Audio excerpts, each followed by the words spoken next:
Tonight on the Pioneer Sideline, home sweet home. Find out how the Point Park baseball team fared in its home opener this weekend. Press pass. That's the advice former ESPN correspondent John Clayton had for Point Park students. Find out what more he had to say as Josh and I sat down with him for an exclusive interview. One and done. Should college athletes have to spend more time behind the books or go straight to the pros? We'll debate. It's time to come on down to the Pioneer Sideline.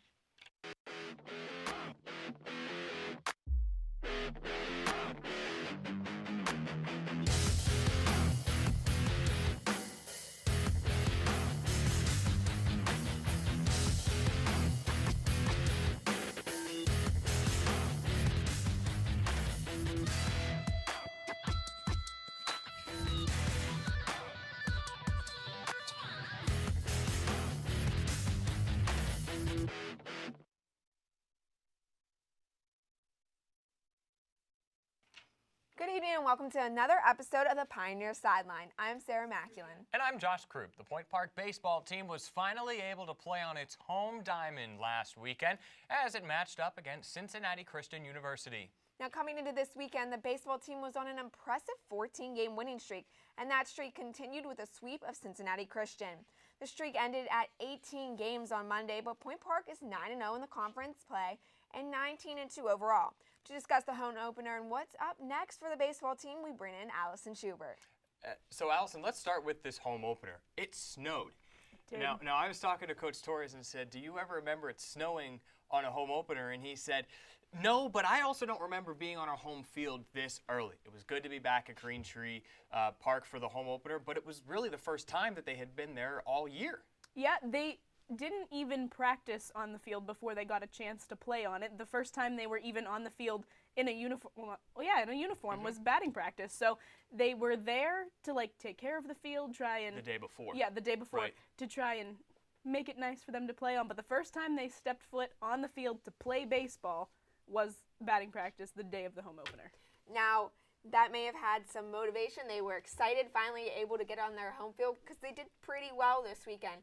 Can you kind of talk about, there were some key names that stood out along the pitching staff that really carried them over the weekend? Well, Nick Beardsley started off, and he had a phenomenal game so far. And then we had, I'm blanking on his name, Christian Negron.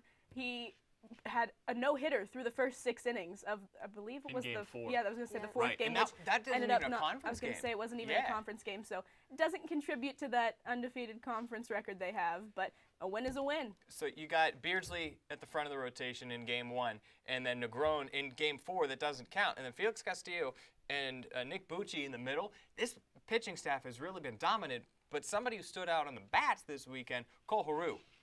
Absolutely. He has, as of right now, he's batting .491, which is the 5th in the RSC. So that's in the NAIA, excuse me, 5th in the NAIA, which is absolutely insane. And then he also had 3 home runs in total between these this weekend's games against Cincinnati Christian and then also these games against Fisher that happened yesterday on Monday. So he's been absolutely killing it.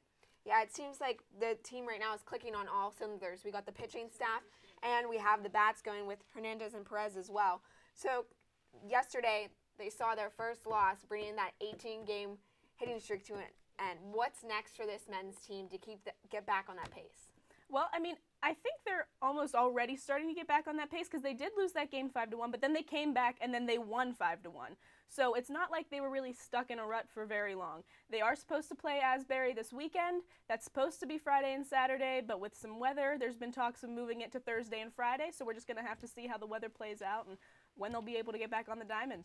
And some breaking news coming in right before the show, right? Moving up in the rankings? Yes, they were ranked 22nd in the NAIA standings, and now they moved up to 16.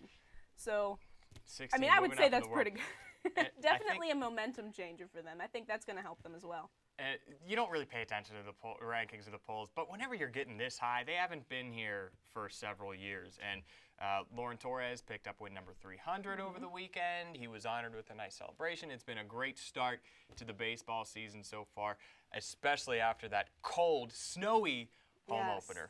Thank you so much, Allison. Let's turn the page now to the softball season. The softball team hasn't played at home yet this season, and they haven't even played in conference action yet, but they did travel to Kentucky to compete in the Lindsey Wilson tournament. And Sarah, it was a brutal draw with a couple of really difficult teams in Lindsey Wilson and Campbellsville. Yeah, definitely, Josh. They both ranked opponents. Lindsey Wilson 11, Campbellsville, number 4. So it hasn't gotten off to the best start for this Point Park softball team. 3-9 so far. But granted, their non-conference schedule has really been brutal, and they haven't got that chance to show what they can do against their fellow conference opponents. And the biggest struggle for them has been the bats, because the pitching staff has really come around. Since Florida, Ashley Agnema has started to shine a little bit more. Katie Tarr is dominating, leading the conference in strikeouts so far. And Agnema against Lindsey Wilson, a really good team, 4 innings, 3 earned runs. But against Campbellsville, a team that's ranked in the top 10 in the NAIA, 6 innings, only 2 runs, none of them earned. So she has really come around, but the bats haven't gotten a chance to really shine and let loose yet because of this rigorous non-conference schedule. Yeah, I mean, we saw, even though they were playing Lindsey Wilson, really tough competition, they kept those close games, 2-run games, which is pretty good facing that tough of team. So the pitching staff you could see them coming around, getting the job done, but it's those bats. I mean, Shannon Davis kind of came alive in the one game, and as Brittany Ziegler drove in their lone run in that 9-1 loss to Campbellsville.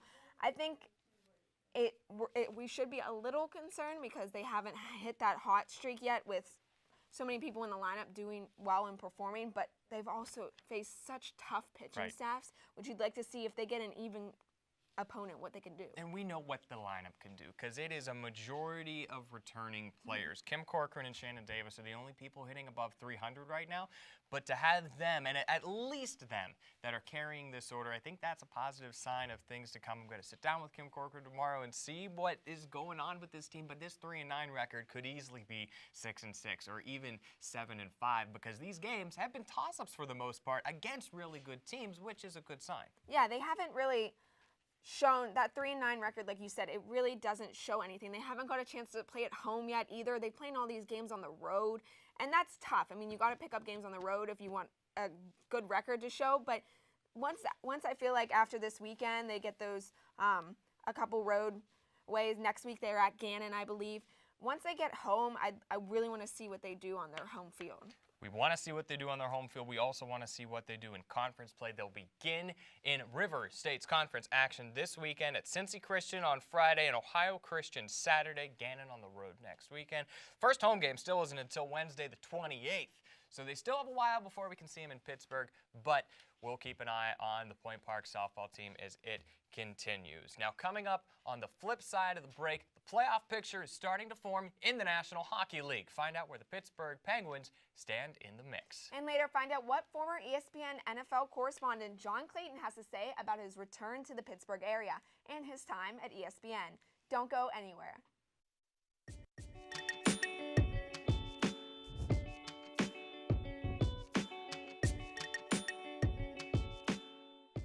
Whatever happened to predictability?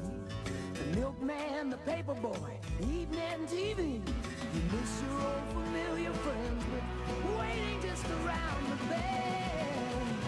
Everywhere you look, there's a heart, a hand to hold on to. Everywhere you look, there's a look of somebody who needs you. When you're lost out there and you're all alone, life is waiting to carry you home. Everywhere you look, everywhere you look, you might find out.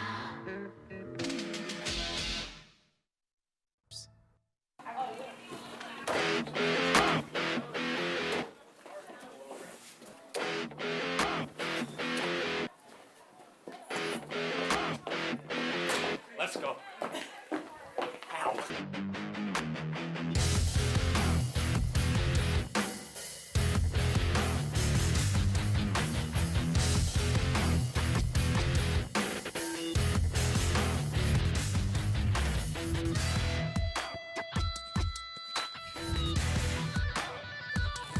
Five, four, 3. Sideline!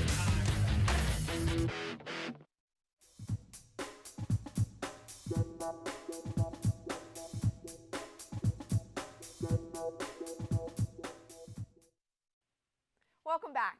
Here in Pittsburgh, hockey is nearing a close as the Penguins are preparing to start their quest for a third consecutive Stanley Cup. And the Steelers made a big offseason signing. And to discuss the outlook for our local Pittsburgh sports teams, we toss things over to Kiara Fry. Kiara? Thanks, guys. On Monday, the Steelers signed inside linebacker John Bostic to a 2-year deal.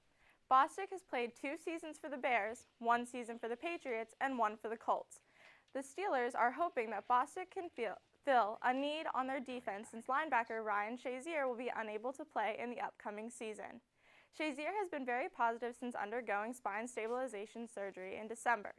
He is hopeful that he will play football again and continues to document his recovery for fans to follow. His most recent post was a video of his upper body workout on Instagram. Moving on to the ice, the Penguins ended last week on a high note, defeating the Montreal Canadiens Thursday night. Patrick Hornquist's second goal of the game gave the Pens a lead in the third period. Brian Rust ensured the Pens' victory with another goal later in the third, making the final score 5-3.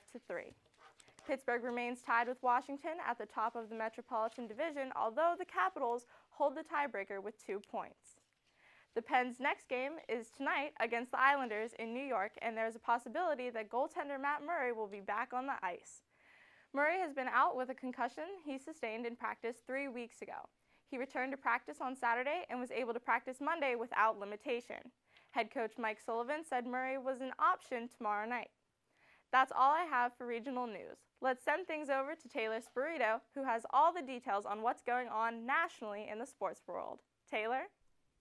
Thanks, Kiara. Playoffs are a hot topic among the hockey world as many teams look to clinch their spot in the postseason. The Nashville Predators are in first place in the league and are one of 2 teams to claim their spot in the playoffs. The Tampa Bay Lightning is right behind them and just recently lost to third-place team Boston Bruins. The Vegas Golden Knights are in 4th place, taking the league by storm in their very first season. The Winnipeg Jets are in 5th place with Patrick Laine, who's a forward, only improving on his already record-setting goal streak by a teenager in the league. The Toronto Maple Leafs trail them as 2016 first overall pick and face of the franchise Austin Matthews is out with an injury until further notice. Many other teams are heating up as the regular season draws to a close, but who will pull it off and make an appearance in the playoffs? Only time will tell. But speaking of the playoffs, the Cleveland Browns are a team that hasn't seen the postseason since 2002, which they made by claiming the AFC wildcard spot. The Browns have already made some potentially game-changing transactions, including signing a variety of free agents, like Chris Hubbard from our very own Pittsburgh Steelers. They also acquired quarterback Tyrod Taylor, who head coach Hugh Jackson says will already take over the starting position from last season's go-to DeShone Kizer. It seems these acquisitions are attempting to fill any holes that the Browns had during their perfect 0-16 season in 2017. One of those holes that appeared during that season was Joe Thomas, the offensive lineman who was injured in an October game versus the Tennessee Titans. Thomas has decided to hang up his cleats and announce his official retirement after being with the Browns for 11 seasons. Thomas played his entire career with the Browns and tallied 10,363 snaps in a row, which is good enough for the NFL record. He also appeared in 10 Pro Bowls as a member of the Browns and only missed 1 in his entire career, which was this past season when he went down with his injury.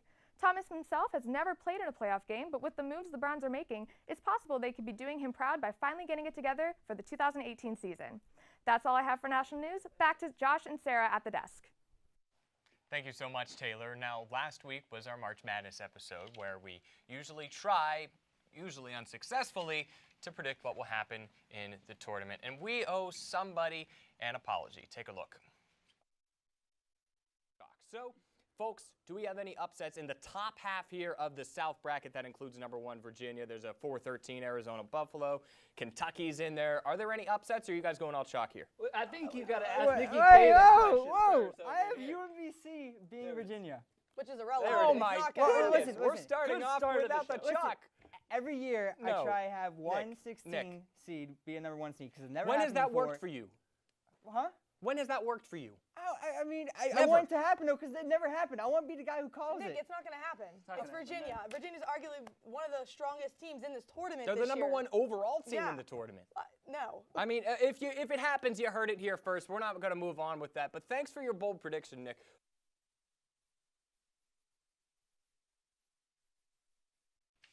So Nick is with us now, and you were right. I honestly don't even know how to start this segment, Nick. You were right. You guessed it. You did the unimaginable and picked the UMBC over Virginia upset. Yeah, I mean, an apology would be nice. We're sorry. From all of us here at the Pioneer Sideline, we're sorry for disrespecting your It's okay. pick. Now, if the Detroit Tigers win the World Series like you predicted, if Gonzaga wins the tournament, then we owe you more apologies and maybe a bouquet of flowers. But what was your reaction when you were watching UMBC win? That's fine. Oh, my reaction? I was so hyped. I called my mom. I called my dad. I called my uncle Mike. We were all celebrating. My parents still couldn't believe it. I mean, I was texting you. You couldn't believe it. No. Crazy stuff, right? So, I mean, they got the job done fairly well. I mean, yeah, it wasn't really Now they won by 20, right? exactly. So how upset were you to see that they couldn't I carry was it upset. over? Yeah, they didn't win the game too, but I get upset. uh, Clever. Honestly, though, they still did. That's a huge accomplishment. First time ever. So quadrupled their Twitter following. Really? In that one game, wow. yeah. See, I didn't know that. But Did you have them going past that second game? I had them in my Elite Eight. Oh, okay. So I we're mean, sorry, but like Elite Eight. but still, they still won that first game. I had it on my bracket. But Your winner is Gonzaga. How far will they make it? Do you still think that they'll make it? Because they're still floating 6 of the 12 top 3 seeds. yeah, they Gone. definitely scared me last game. I was on the edge of my couch, but I still have faith in them. I think I can do it. Now, I do think that there's another top seed that will eventually drop. Well, one of the top seeds has to drop to get a winner. Oh, true. We got 2 1 seeds left. I think Kansas. I think. So Villanova has the better chance. Yeah, I think Kansas is done. All right. I mean, they're facing off Clemson this Friday, right? And Clemson just beat Auburn by Oh, they 31 killed points. them. Yeah. I mean, people can argue he's The competition, SEC is good, man. but 31-point win is a 31-point win, and I think that they're going to use that. That is strong. No, they're not strong. They're elite. That's a stretch, maybe. But who knows? We're not going to tell you that you're wrong, Nick. You were right. Kansas, you're done. You're right. Thanks for being a good sport. We're going to go to a break right now. But coming up next, a Pioneer Sideline special guest. You know him for his years covering the NFL and for his iconic Sports Center commercial. Up next, we sit down with Braddock's own John Clayton. Don't go anywhere.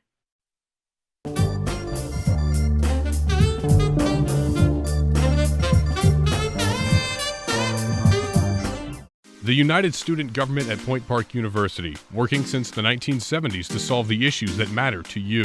What concerns do you have about the university? Student life, safety, food service? Send us an email to studentconcerns@pointpark.edu or stop by our office on the 7th floor of the Student Center. You can also attend our weekly open meetings on Mondays at 3:15.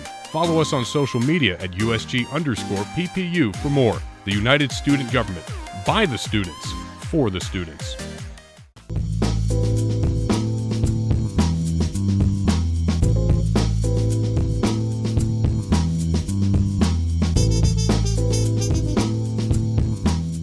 Hi, welcome back to the Pioneer Sideline. I'm Josh Krupp, joined alongside Sarah Maculin. We're joined now by longtime ESPN NFL writer John Clayton. He's here in Pittsburgh for the Talkback series at the Pittsburgh Playhouse. So you started kind of in your dabble in sports when you worked for the St. Mary's Press, correct? That's correct, yeah. So you started covering Steelers training camp. So can you tell me about kind of what that was like and how you got your start so soon, high school student? It's funny because, again, it's like when I got into the Pro Football Hall of Fame with the McCann Award, the one thing I talked about first was my mother. My mother was a nurse, a operating room nurse at the VA hospital in Oakland. Okay, and so we would go to the Steeler games. Back then it was at Pitt Stadium, which of course is going back a long way. And so she would pay full price for the ticket, even though I was like 7, 8 years old. And the people would say, "Hey, you're a bratty little kid. It's always going to sit here and do and eat." It's like, no, I'm sitting there with my mom learning football, and that's exactly what I did. And so because of that, I knew that as I was, getting into my teens, that I wanted to cover football. That's what I wanted to do.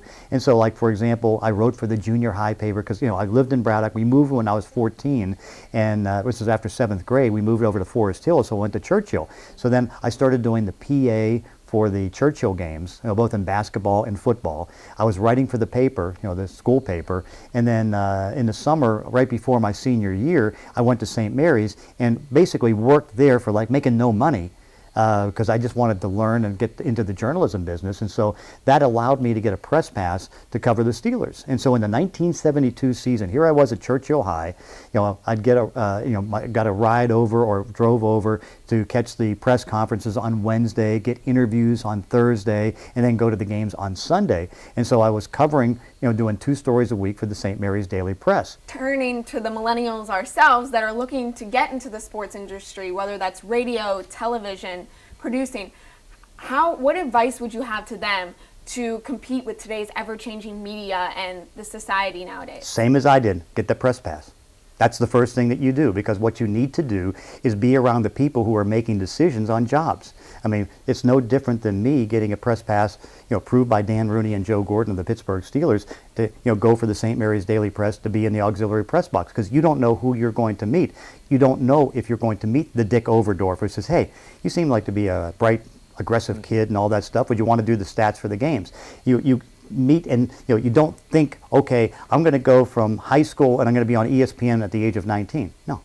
You have to take it step by step, but it's the people that now you get to meet in the press box that you can now go to. So example, whether it's going to a Point Park game where there's going to be people, getting press passes, but getting into the Penguin games, because there's so many people I know from Duquesne, I'm sure from Point Park, that have been able to start to work some things and work with the Penguins. But what you need is to be able to have the ability to start to do things and meet people, particularly those people who can help make the decisions on, hey, we need you for this, we need you for that, and then in the meantime augment that by learning everything that you can to try to prepare yourself for those opportunities. Making your mark as an ESPN reporter and a senior NFL writer, what is your relationship like with ESPN now as it stands with everything that's happened in the last year? It's still great. I mean, say what you want. It's like kind of a weird deal. But what happened is that they took 100 of us and they basically said, okay, you guys have contracts, and they are guaranteed contracts, right, and we're going to honor those. So like my contract runs through June 2020, and so they are paying all the things that they agreed to. I mean, it's like full benefits. I've got Disney passes. I've got all the the full pay and all that stuff. I just don't have to do any work for it, and they're perfectly willing to call me back. But to treat somebody like myself or anybody that way, you got to respect that, because again, how good are they to honor the contract? I mean, they could have fought it, but we'll see where it goes. But they've been phenomenal. So we'll end with this. After all of the decades of experience and accomplishments, in Braddock on Saturday, it was John Clayton Day. Yeah. And it was a surprise to you. What was your reaction whenever you found out that it was John Clayton Day at your hometown on Sunday, and what does that all mean to you? To be back and have 30 people come out of their way on Sunday just to say hi, and then find out there was a whole bunch more that wanted to come. That's so flattering. But that's why it's like I was so thankful to be able to kind of grow in Braddock and be able to do it, and then move over to Forest Hills and have them take care. But again, I'm always saying I'm from Braddock because I'm proud of it. So John, thank you so much for coming out and talking with us today. We'll be right back after the break, and coming up next, one and done. Should the role in basketball continue? Should it stay? Should it go? We'll debate coming up next. If you want to see our whole interview with John Clayton, head to our YouTube page. That'll be up there for everybody to see. John, thank you so much for coming back. Thank you.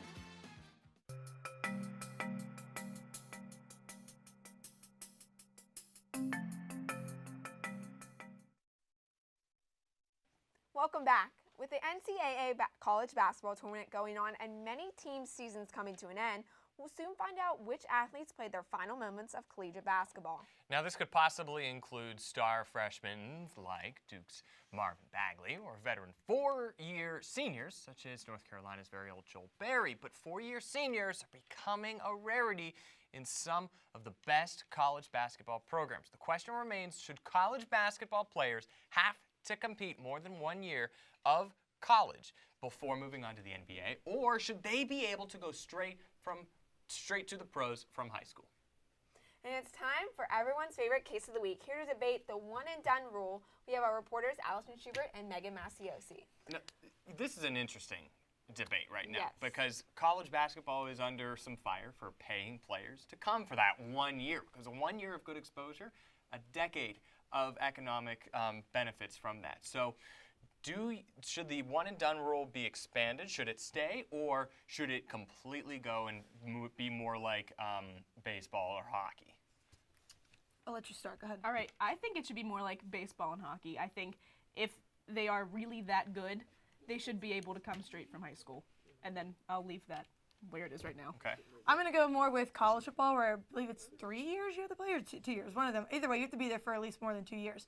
So I think it should be more like the football one, just because I don't think they're mature enough to move on to the NBA, because they are at such a young age from high school. They need to make that transition from high school to college. The biggest problem with this, with the NBA, is that the D League is so non-existent. It's for the rejects. It's not a minor league system.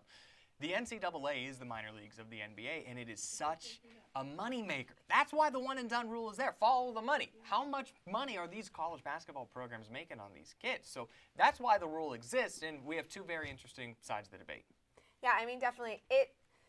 It's hard because it's like, oh, you're talking about how much money they make, but could you imagine if those kids were made to have stay like 1 or 2 more years, how much money? And you also have to look, my take on this, and I'll let you guys comment on it, is the academics. I know this is all about athletes. This is all about their performance on the court, and if they're making millions, who cares if they can't add 2 + 2 = 4? But, I mean, what is your take on that in terms of the academic side of it? I think, I think that they should, that's my thing with it, is the academics. Because let's take Ryan Shazier, for example. He might never play football again. So if he doesn't have his college education to fall back on, what is he going to do in life?